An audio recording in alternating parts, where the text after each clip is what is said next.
All right. Welcome to the show. Welcome to the show. This is Squeal Like a Pig. I'm your host, KornHole, and your other host, Mountain Man's with us tonight. We just wanted to let everybody know this show is about the outdoors. It's dedicated to fun, ethical shooting, hunting, outdoors, and eliminating wild hogs. We hope you'll find the content informative and entertaining. Our show airs on Tuesday nights at 9 p.m. Eastern. We are not currently live, but we will be in a few weeks. We hope you will join us when we become live. And I just want to say hi to Mountain Man. How you doing, Mountain Man? I'm doing great, buddy. Doing great. Good deal. I just wanted to mention some unofficial sponsors, or also known as the brands we like today. We got Mountain Jam from Southern Brewing, our favorite beer. ATN Optics, Aero Precision Firearms. I'm actually sporting one of their T-shirts tonight. Puska's Firearm Innovations, our good old boy Willie down on the hill with Puska's Firearms. I bought a couple of guns from him. He's a good dude, man. He's good to know. Browning Firearms. We love Browning Firearms. They're good guns. Silencer Co. OSS. You have any you want to mention? Give any shout outs to? Yeah, I like they don't really have anything to do with hunting, but I like my daughter works for Black Rifle Coffee Company. They're a great company. They really treat her well. And Nine Line, it's local brand here. Oh, nice. So, both are veteran owned. I like to support veterans and yeah. Absolutely. Good deal. So what are we talking about tonight, Mountain Man? Man, we are talking about the wild pig. We are talking about the wild pig. There's a lot to know about the wild pig. More than most people could really expect, actually. Yeah. They're a phenomenal animal. Yeah. As I was reading about them, we spent a lot of time in the woods, so we have some real world experience, knowledge stuff. But then I thought, we're going to talk about the pig. We might want to spend some time reading about it, looking at it on Wikipedia. And they are native to Europe, I guess, in Northern Africa. Yeah. And so they were brought to the Americas, and I even think Australia as well has got a big pig problem. Many years ago, long before I think we were born. I think it was 1500s, I believe. Yeah. I think you're right on that. And they just become a nuisance a lot in the southeast, but their numbers spread. I mean, they just become just really crazy. And I think as we think about it, they're a fun game to pursue, right? And they're delicious to eat. Anything else you want to say about that?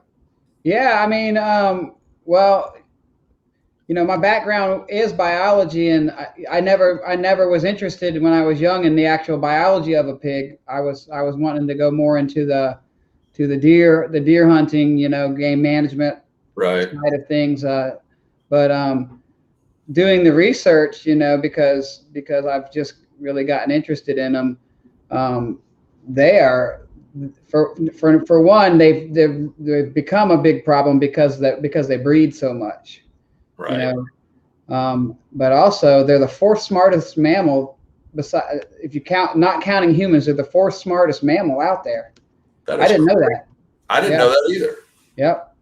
But that makes sense, right? That's why they're kind of elusive. It seems like you see them everywhere sometimes, but then when you go out to hunt them, it's a whole different game. Yeah, that's right. And I've always eaten, I've always liked pork. Ham's probably my favorite, minus deer meat. But if from store-bought, ribs, ham, Boston butts, that's always been my favorite thing to barbecue. But I know it's not always, it's healthy for you. So I just started researching the wild hog, and they're actually more. They're better for you than chicken or beef. Oh wow! I mean, we can go into that, a little bit later. But they're super healthy. They're super lean. They're 100% organic. You just can't go wrong. And they're so plentiful. You would never, if you really wanted to do it, you would never have to go to the store to buy another slab of meat. Yeah. I mean, obviously with the other hunting that we do, you know, it mixes in there, but you could literally live off of it. Wow. Wow. So, Yeah. One of the things I thought was pretty amazing, their max speed is 40 kilometers or 25 miles per hour. And that's pretty much why they get away from us sometimes, right? You know, we're out yeah, there looking for them, and in a blink of an eye, they're gone. I mean, imagine something takes off, they get those little short legs and they scurry off. yeah, And before you know it, they're out of sight. yeah, yeah. And you know, there's a couple of myths about them that I believed. Number one, the number one myth about a hog that I know and that I've read about is that they have poor eyesight, and it's not that they have poor eyesight. They actually have great eyesight for movement, one of the best, but their head is so low to the ground in cover, they miss a lot of things. It's like they don't raise their head up and walk around with their head up. Their head is like about, you know, halfway between shoulder and ground height when they're walking. So you could, you know, when you go out into the woods, you get thigh high, you know, little berry bushes or grasses or you know, anything. So what we can get up close to them for that reason. But if they see your movement, they're gone. They're quick to just take off. They don't run very far most of the time. Right. But they really have good eyesight. And then the other thing is that I didn't realize is their nose is 500 times better than a deer's nose. Holy cow. That's not even fair, because we've all heard the deer blow and scare you in the stand and make you go, okay, I need to leave now. Yeah, and I mean, you know how good a deer's nose is, so the number one thing that a hog relies on is his nose.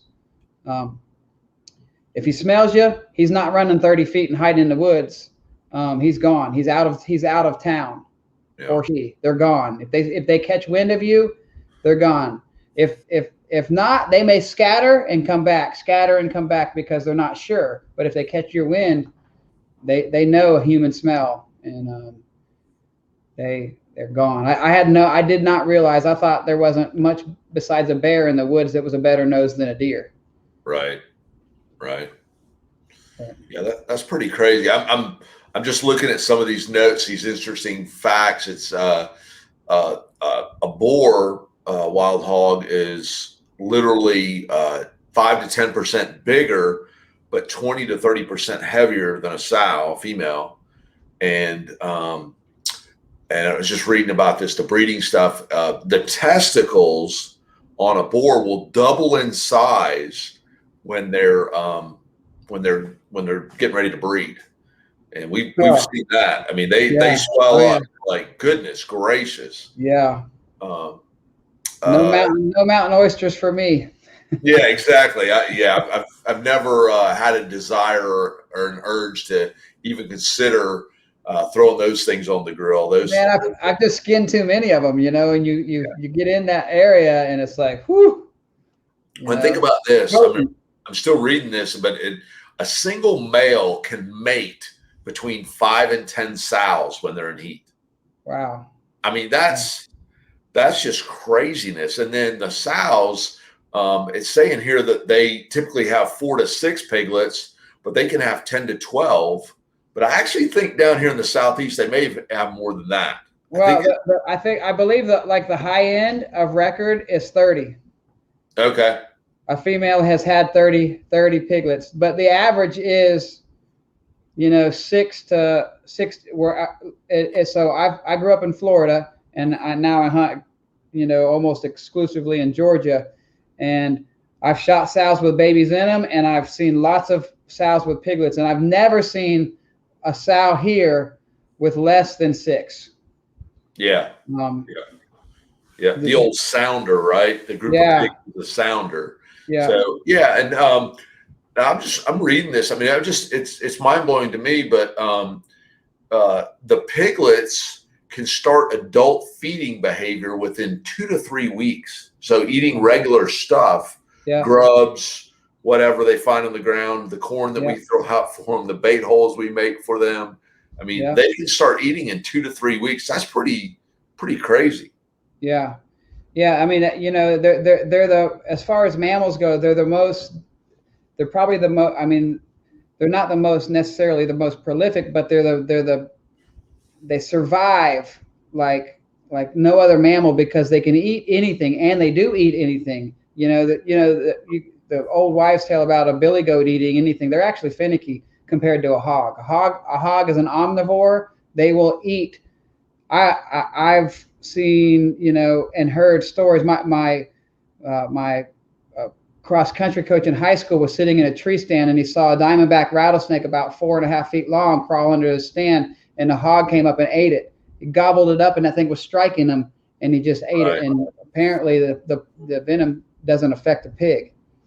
Wow. So, but I know, I mean, they eat lizards, they eat eggs, they eat snakes, they eat berries, they eat grubs. Their favorite thing is those grubs that are in the ground. That's why you see them rooting up so much. They will eat some roots, but they're actually, most of the time they're going for the insects down under the ground. Worms, fruits, vegetables. They'll decimate food plots. Yeah, I was going to say in our hogs, because we're down on the coast, South Georgia, they love seafood. They love the crabs. Oh, They'll go out there after the crabs as the tide goes out and yeah. go annihilate crabs. And it's horseshoe crabs, fiddler crabs, blue crabs, anything they can find, mussels. Yeah. All of it. That's why they're so tasty here too. Yeah, I think you're right. I think that definitely affects the taste of the meat. You get that seafood diet, and they really taste better. I'm reading some more stuff about the mating and the breeding. Sows attain a sexual maturity at the age of 1 year, while males are another year later. So the males aren't mature until 2 years old. The sows don't typically start breeding until they're 2 years old, and the males don't start breeding until they're 4 to 5, because the older ones will not let them. Yeah, it's a dominance thing. Yeah. Yeah. We've heard the big boar growl as they come into an area. I mean, it's a roar. It's literally a roar. It is. Yeah. It's eerie when you're sitting out there in the dark. Yeah. And you're like, whoa.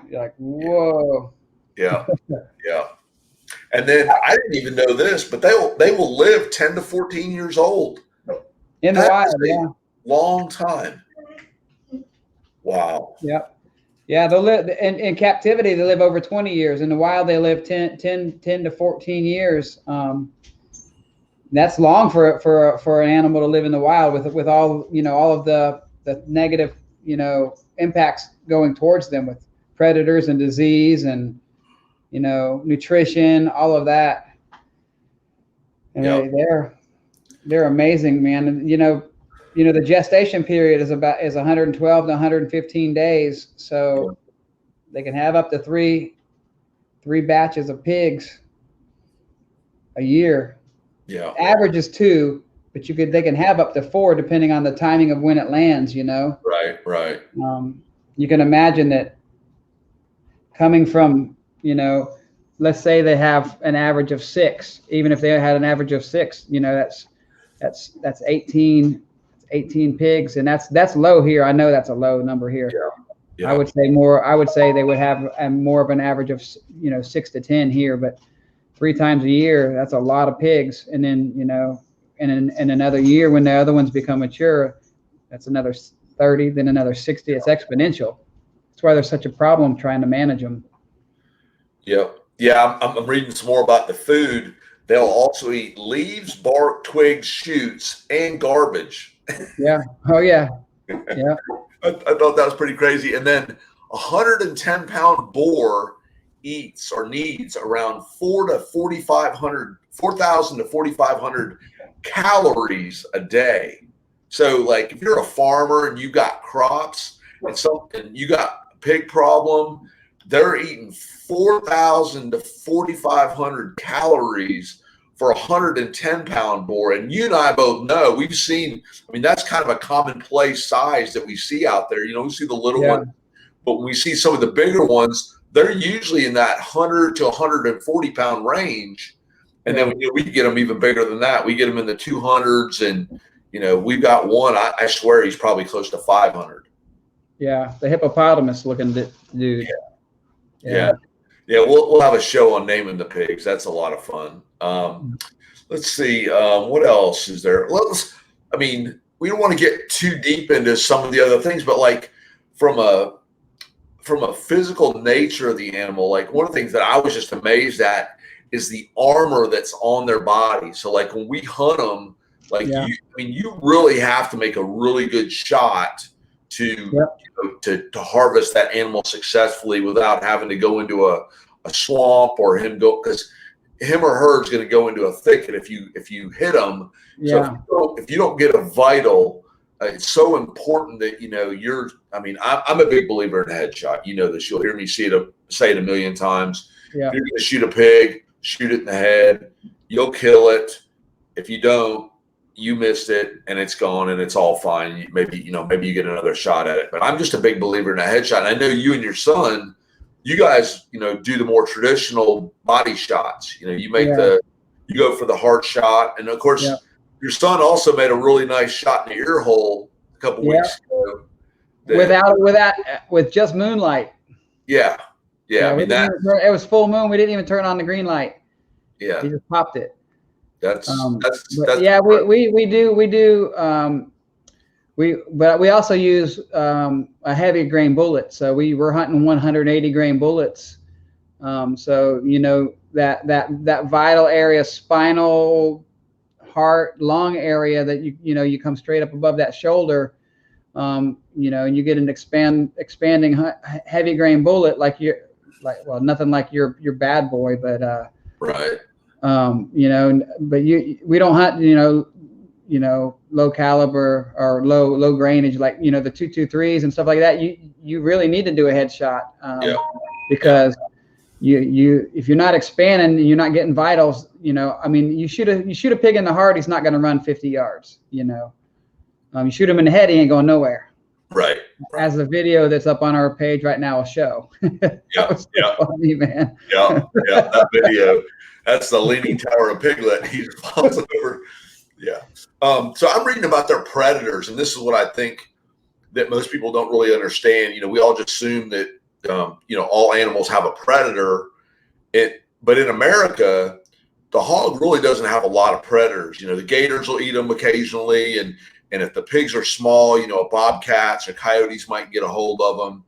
But some of the pig population originated in Europe and some of it in Northern Africa. And you think about Northern Africa, and I'm reading here that tigers would eat 30 to 35 pigs a year. Yeah. So think about that. They still have enough food. They're eating that many of them, and there's a bunch of tigers. Yeah. We're taking out maybe 100 a year. Yeah. And we're not able to control the population well enough. I mean, we're making a bigger effort. We're doing better. I think every year we've gone up since I joined the club with you guys about 2 years ago. But definitely. We're making some headway there. But I think it's just fascinating to think about that animal.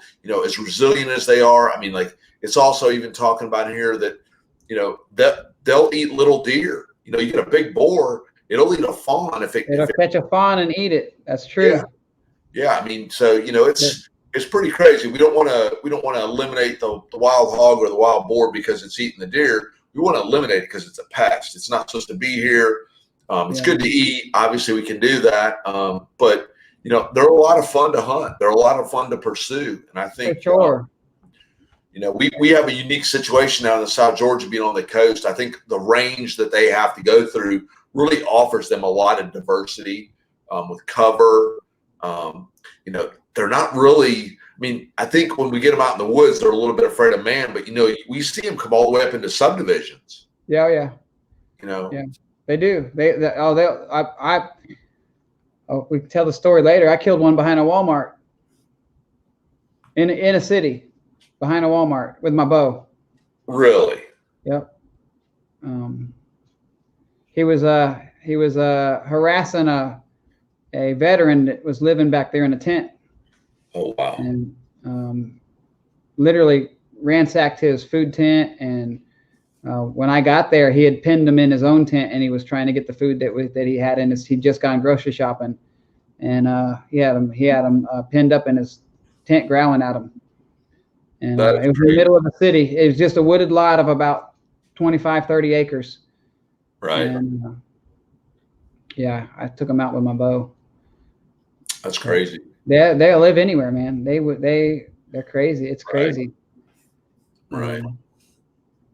But they're, I was going to tell you, um, almost every biologist now is saying there's no way we're not eradicating them, we're not eliminating them. All we can do now is manage.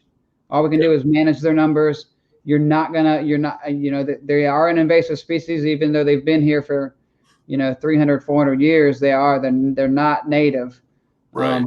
And they do major damage to properties.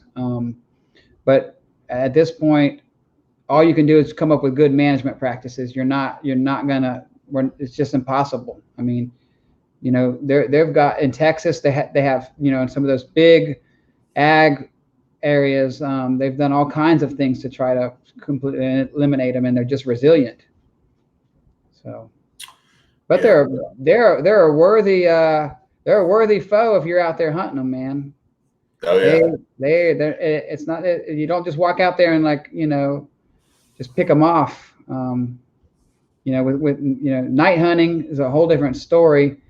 With technology now, with thermals and things like that, you can get a little more advantage. But even still, man, if they catch a wind of you, anything, they're gone. I mean, Right. that the big boy.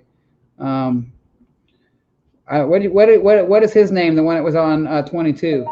You stayed all night trying to get him. What do we name that? Brutus? Is that Brutus? No, Brutus was the one that was at 27. These stand numbers we refer to are on our club where we harvest these animals. Yeah. But 22, I actually named that one M1 Abrams because that's right. That's he's right. a tank. I mean, he's 400 plus pounds. Yeah, I mean, he's a monster. I hunted him, without fail for a solid weekend, both Friday and Saturday night, 12 hours straight, both shifts. I just stayed out there, and he came in a couple of times. I mean, he didn't come all the way in. No, I guarantee he smelt something. He may not have got your wind right, but he just knew. Yeah. He knew, man. He smelled something that wasn't right, and he wouldn't come out. Yeah, I don't know if it was smell, because I think if it was smell, I think he would have bolted really quick. He just kind of came in and stopped, and I think he just sensed something was different or not right. And when he sensed that, he just froze, and he sat there. I mean, I had him on my thermal, and I was just looking at him. I'm waiting for him to come out so I can see his head. But he just sensed something, and he sat there, I guarantee, for 15 minutes. And then he just turned around and went back the way he came, back into the kind of the marshy swamp area. Yeah. And that was about 8:30 at night. And I just sat there all night. I was like, I'm not leaving. He's going to come back. We've been getting him on camera. We use these Spy Point cell cameras, another product that we love. We call our unofficial sponsor, brand we love today. We use those Spy Point cameras, and they may not have the best definition pictures, or maybe the models we have, just because of monetary, we don't want to get too crazy with the spending of the money on it, but they can help you with the tracking of the time when the animals are coming in. And so I was talking to one of our compadres in the club, Lance, and he was giving me intel. He's like, yeah, he's sending me pictures. He's showing me about what time he's coming in. He's showing me the exact direction he's coming in.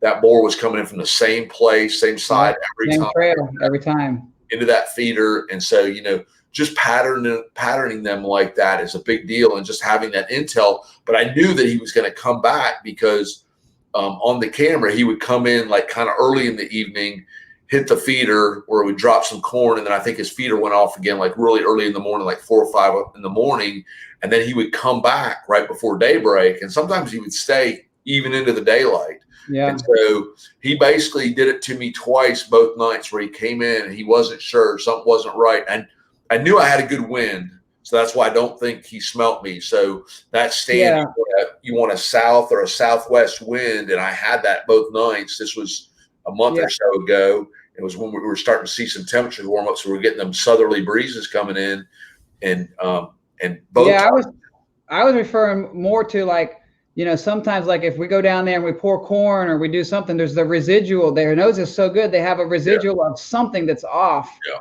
you know, unless he saw movement, which I doubt it in your setup. I doubt he saw your movement, but he just, I don't, they say that they have this intuition and stuff. I don't necessarily. I think a human's the only one with intuition, but they're so attuned to surviving that if they catch anything that's off, he's probably been there 50 times, and one of us walking down there and getting it set up, or putting feed in the corn in the feeder, whatever, just that little bit of something.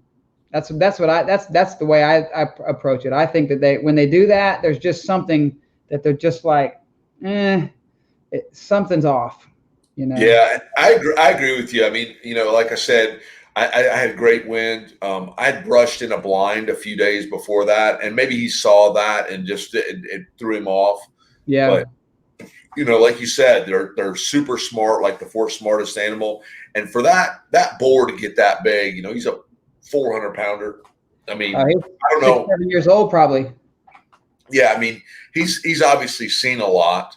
And we've got some bruiser hogs down there, and they get big. In this picture behind me, I don't know if you can see it. That guy right over this shoulder. I'm getting used to my thing. Right there. That's right there. Matt. Yeah, it's Big Matt right there. Yep. Matt killed one last year that we had named Tripod, so that the hog had only had 3 legs. We seen him on camera, literally like within a month of when Matt got him, and so we put Matt in 37, which is one of our just really good stands for getting wild hogs because it's close to the marsh, and we just patterned them well. It's right in their path. They got a major thoroughfare right through there.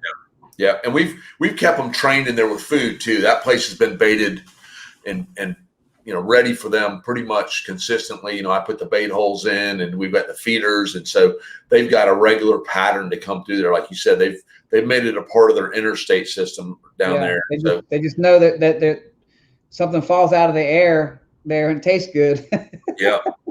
And I thought what was crazy is this boar. I mean, he had 3 legs, he had 1 testicle. Yeah, and he was just under 200 pounds. So he is a mature boar. Oh, yeah. He's in that 4-year-old range or so. He's breeding. I mean, and he was born. I mean, there was no scar, nothing. He was born that way. Yeah. There was hair and skin over where there should have been a leg. There was no scar, no nothing. Yeah. It was just a natural growth or whatever. And that pig was just phenomenal. He was resilient. He was a trophy. Matt got the head European mounted. It looks fantastic. I mean, it was a great thing. And it was a funny story too, because Matt, I mean, he was kind of not happy with being in that stand or being in the stand he was in, but then Matt also doesn't want to move very much. So you get to know Matt, and he didn't want to change stands. So I was trying to put him in a different stand. He goes, "No, I'm just going to stay here." And literally, I think it was about 2:00 in the morning, he let loose on that thing, and we brought it back and weighed it and got his picture made with it. It was just awesome. Everybody wanted to see old Tripod. Yeah. It's good times when we get a trophy like that. Those named pigs are like shooting a banded duck for all the duck hunters out there. So just, everybody kind of appreciates that. When you get something like that, you've done something. A lot of them look the same. You get a lot of black ones, little black ones, or bigger black ones. You're like, is that the boar I've been hunting? And so when they have some distinguishing feature, it's really cool to know you got the one you were actually hunting. Yeah. Yeah, I don't know if you saw it. I saw a video not too long ago. It may have been a Facebook video. I'm not on Facebook, but somebody had shared it with me, and I don't know if it was in Russia or Mexico or something. Oh, yeah. They were at a factory? Yeah, they were like in a factory, and this boar was attacking people. What was the up with that lady? She come out there with a broom or something, and what do you think you're going to do yelling at it? I think it's crazy, man. That's a big one, too. Yeah, I don't know if it was like maybe their pet pig at some point in time, or if it got rabid or what. But I mean, I think what I'm getting at with that is these pigs can be dangerous.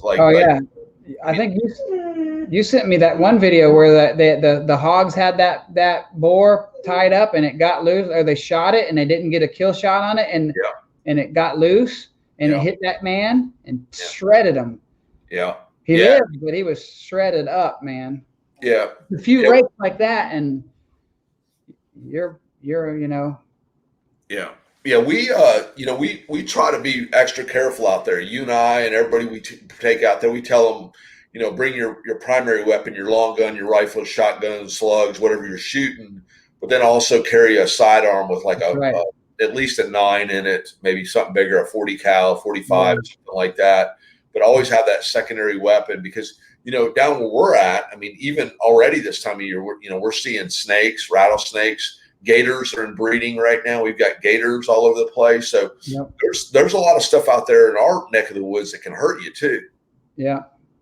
Yeah, definitely. I always carry my sidearm, always. Yeah. And sometimes you shoot it at them, right? Oh yeah. Not very successfully. Yeah. No. If I was out, I would actually like to take my pistol and actually like spot and stock and get within 15, 20 yards, put on my leafy suit and descent really well and do that. I'd like to do that, but because I do that with my bow, but yeah, that's a funny story. You actually, I was at the house, which I live 45 minutes away, and you said there's a hog there now. I jumped in the truck and took off. He was still there. I went all the way out there for that. And I threw dirt at him. Credits 5 point. Credits 5 point.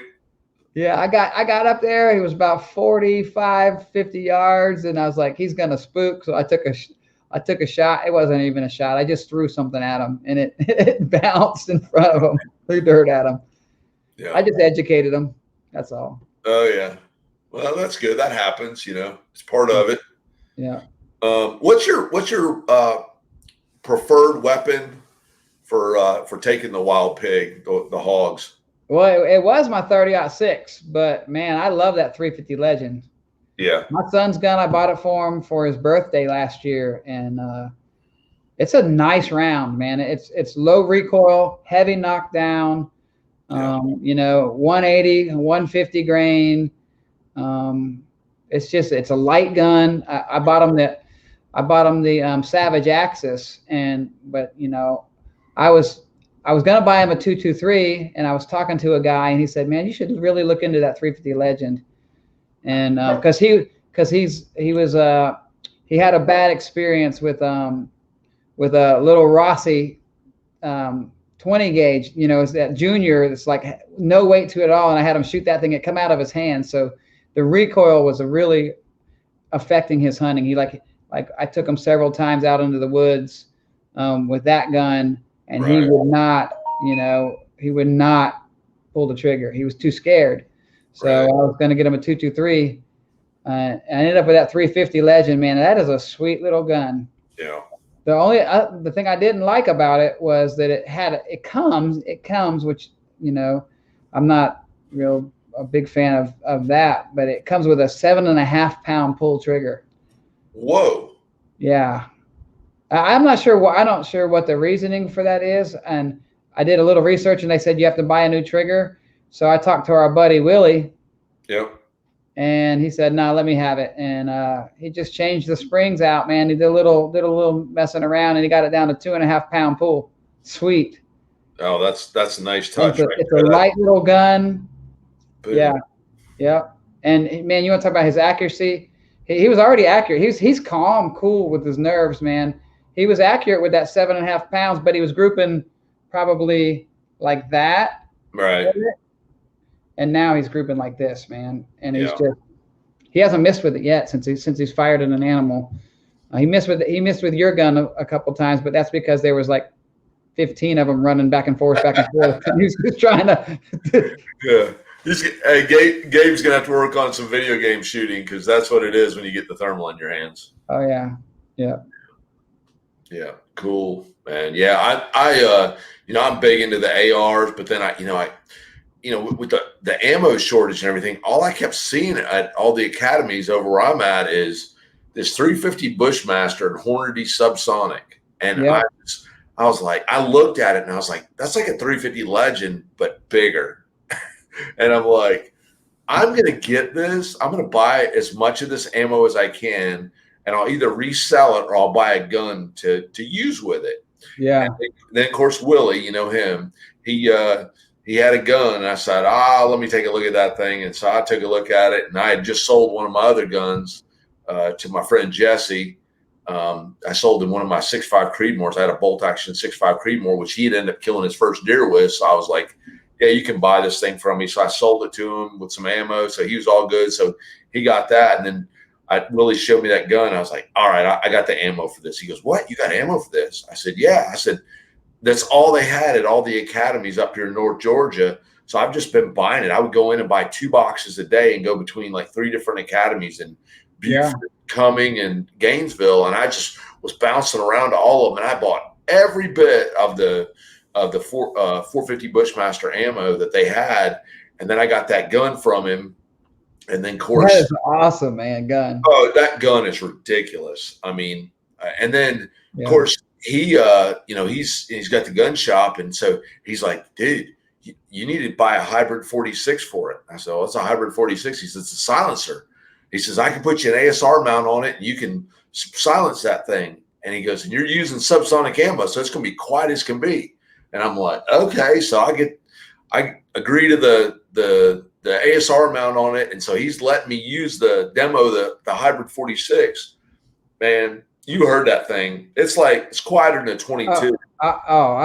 We were that weekend we were texting, and I thought I heard you shoot, because where I was pretty confident that was you in that, because it was that direction, and I'm like, you must have just shot, and you're like, you would not hear me. And I'm thinking to myself, I mean, those silencers, most of them, you can still, I can still hear them suppressed, Then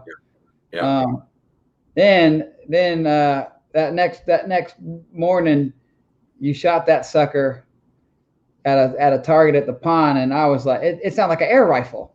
Yeah, I'm not kidding you. It was not. You're talking about quieter than 22, not even close to 22. I was like, what? Yeah. And what was funny? No wonder you said I couldn't hear you. Yeah, and I killed 2 hogs that night. Yeah. And nobody had heard me shoot. I said, no, 1 down, and people There's were no like, way.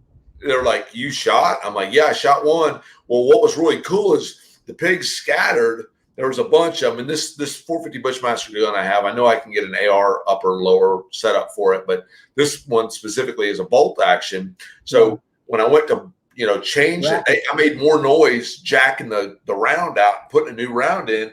And so they had left for just a minute, and maybe 10 minutes later, they come bebopping back in. I shot another one. I was like, this is the craziest thing. That is awesome.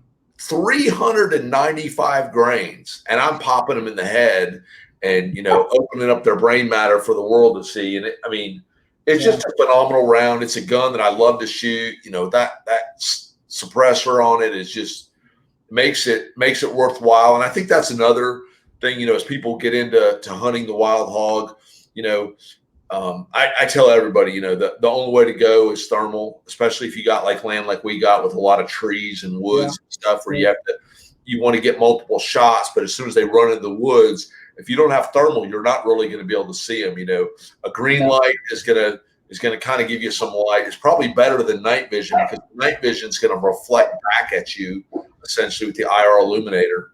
Yeah, but where we hunt with that green light, they get out of your shooting zone, or your clearing or whatever. All you're going to see is their eyes glowing. You're not going to be able to take a shot at them over there. Yeah. They bolt over there. You can still see them in there, but you can't. Not like a thermal. Yeah. You can take a thermal and still place a shot there when they run into the woods 40 yards or so. If it's clear, you would have no idea if it's clear with a green light. Yeah. I'm a minimalist. I still hunt. Of course now you ruined my son, so I'm gonna have to buy a thermal because he ain't letting it go. Right. But, I was gonna say, anytime I come down, he's welcome to use it. And and we'll talk about gun names as well in one of our future episodes. I was going to just kind of highlight next week's show is going to be on baiting and what we believe are proven baiting techniques on how to get pigs. I know that you and I are big believers in the baiting method to draw them in. Yeah. They're pretty hard to hunt, especially, if the wind swirls on you and stuff like that, spot and stalk, or even if you're just like typical deer hunting for them. If you're gonna sit in a stand, you can literally spend hours if you're not aware, if you don't have a spy point or some kind of cellular camera that's giving you the intel on when they come through. So that way you can, get in at the right time, work the wind, know the direction they're coming from, and be waiting for them essentially when they come to eat. So we're going to talk about that. Some of the other shows we're going to talk about trapping these things. We've had some success trapping them on our club. We think that's another useful tool, depending on what you're trying to do. We're gonna have some hunt stories. I mean, I think it's gonna be cool. You and your son are gonna. I think he's gonna join us, which I think will be really awesome. Tell a story about 5 hog night. I think we'll just forever know it as you guys taking 5 in one night. I think that's been probably a record down at our club. I mean, it's not a huge number when you think about the wilderness that we're hunting in. It's pretty dense, and so to get that many, I think was pretty awesome. We're going to talk about naming your hogs. We're going to do thermal versus night vision versus green lights.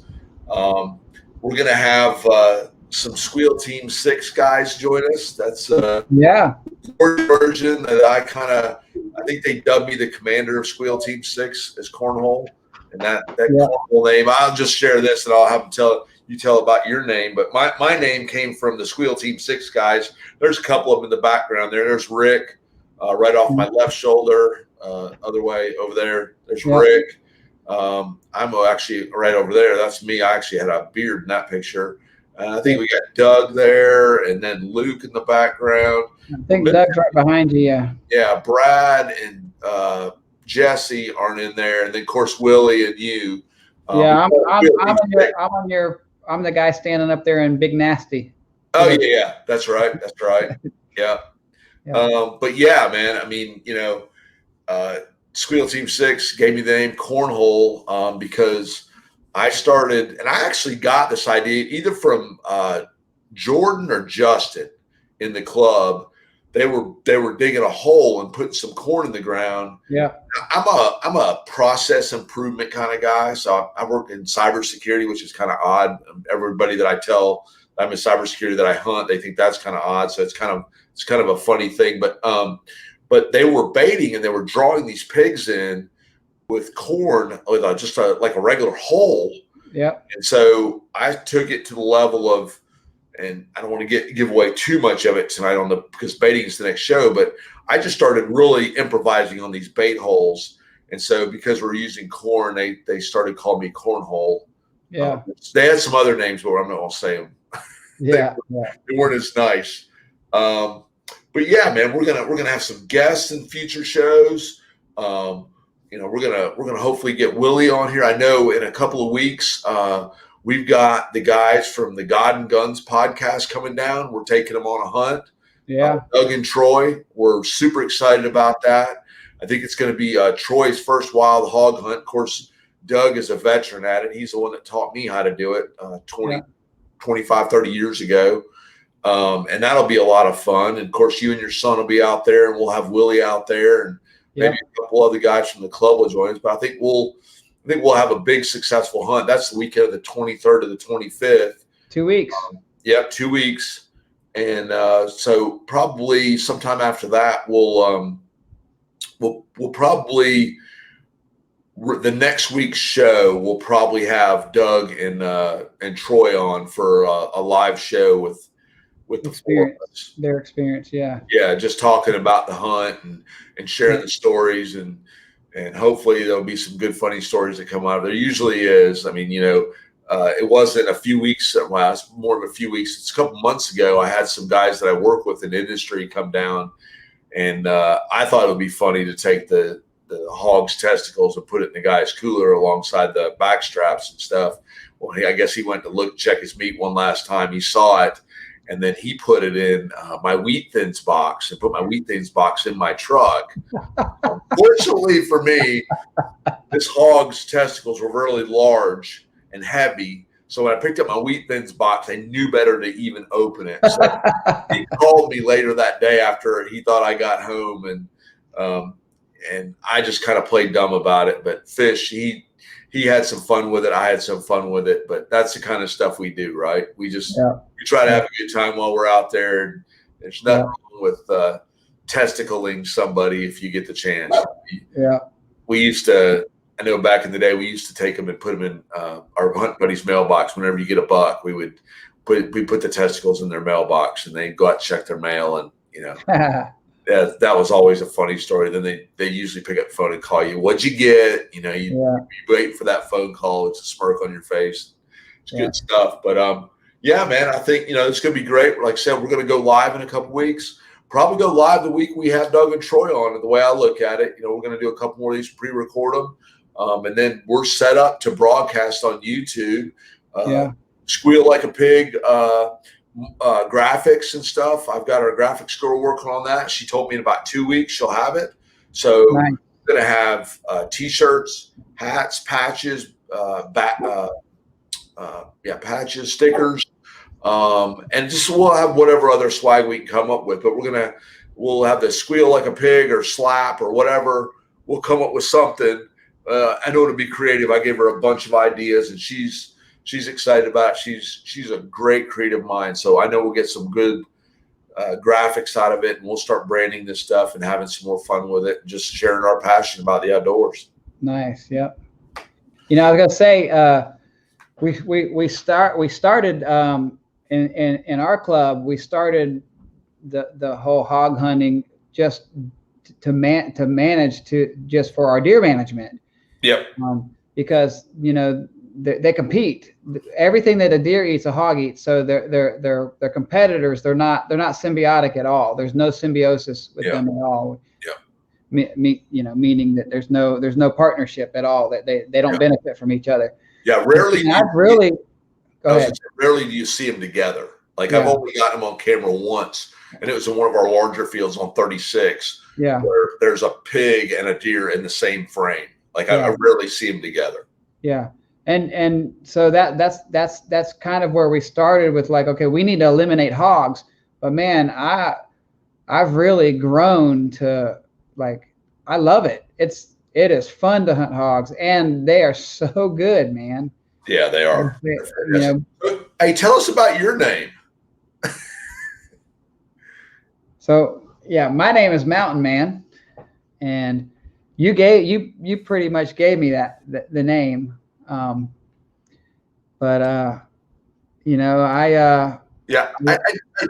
dubbed you that because you're like the ultimate wilderness guy. Like there's never been anything I've seen you not do when it comes to the outdoors. So like, we've been at the pond where we camp and stuff, and you swam in the gator pond, which I would never do. I don't know why you would do that. I guess because you can. But you clean all the animals, you're very studious of the woods. Yeah. You and I really got to know each other a lot last year. Obviously starting with hog season, but then we started sharing a lot of intel around turkeys, and we saw each other out in the woods quite a bit. Like we were, I was telling you where birds were at for turkey season. Yeah. We were just sharing intel about where we go, and then I'm 4 hours away, so you help bait for me when I'm coming down or whatever, and I'm giving you intel for you and your boy. And so I mean, I just felt like you're the consummate woodsman. And so I was just like, that dude is a mountain man. He is like straight out of the mountains. He can survive on anything. Like we could just, like, everything could go away and Mountain Man would be fine. Yeah, I've spent a lifetime, it comes from my dad. My dad, from the time I could walk, had me in the woods hunting, and he when I was, this is a true story, when I was 5 years old, he turned me loose with my BB gun and said, whatever you shoot, you bring it back and I'll clean it for you. I'll cook it. And I'd come back, this was before it was, you get in trouble for it, but I'd come back with, it don't matter if it flew or it could crawl on the ground or climb a tree, I was shooting it, man. I'd come back with a satchel full of,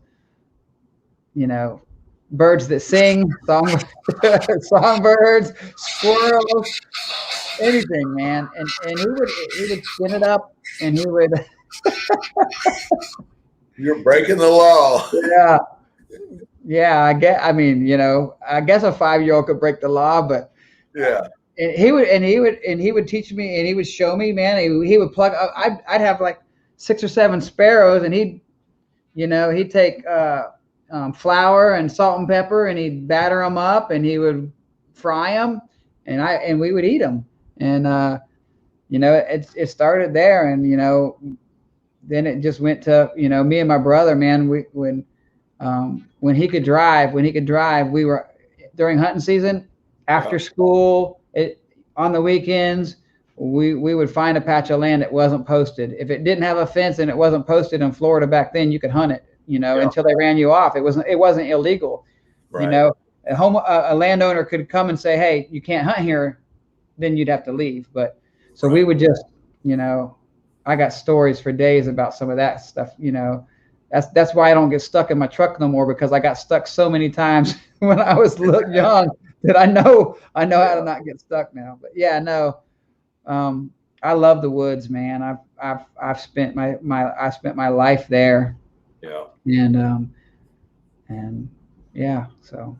Cool. Well, I think we covered a lot tonight. I mean, first show. I mean, I think there's some good information about about the wild boar and just some of our experiences. And we'll just continue to adjust the show to hopefully keep it informative and excuse me, I'm joking over here. Entertaining. Like I said, next week we're going to talk about baiting. Yeah. And we'll get into some baiting techniques, some things that we found successful. I think you and I have probably spent the most time of any of the guys in our club really trying to figure out how to bait these things and bait them right. Yeah. Excuse me. Bait them efficiently, I think, is the main thing. You need a mountain jam. I did. I had to have a little mountain jam. I've been golfing all day today, so I mean that's a whole nother side of me that a lot of people like. You got AR-15 this and AR-15 that, and I'm like, yeah, and then I'm on the golf course. So, do you have those conversations on the golf course, or do they look at you sideways? No? Yeah, I mean, like I'll hit the ball, and the guys are like, "Why are you out here?" And then I go, "Do y'all know anything about AR-15s?" And they'll be like, "Yeah." And then so I was talking to this guy Adam today, and we were talking about guns and. And I was like, yeah. I said, I got this, this, and this. And he goes, oh, I got some of that too. I said, you want to go pig hunting? He goes, yeah, I do. I said, well, I got thermal night vision. He goes, I do too. I'm like, well, this is going to work out just perfect. Yeah. So, but yeah, man, I mean, you just got to open the door and have the conversation. But, we're going to have some fun with this. We're going to hopefully keep providing some good information. I think we did provide some good insight today and tonight's show. Yeah. We'll keep doing this on Tuesday nights at 9 p.m. Like I said, in a couple of 3 weeks, we're going to have our first live show, which will be really cool. I don't know how long we'll go. We'll try to stick to the point, make it a little fun, make sure we get some people to watch all of it. But any closing thoughts before we go? Yeah, well, you're going to hear my dogs are about to go nuts because my family's just got home. So you're going to hear all kinds of. Okay. Well, hey, that's our cue. We're going to end the show on the dogs barking. Yeah, no. Final thoughts is I really hope that people grow to love hog hunting and utilizing the meat, because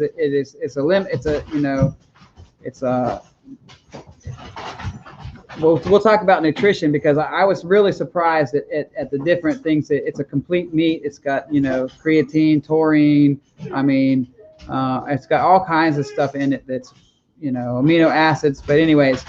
I want people to look at it differently than just a nuisance, because yes, they are, but man, you can incorporate a lot of groceries too.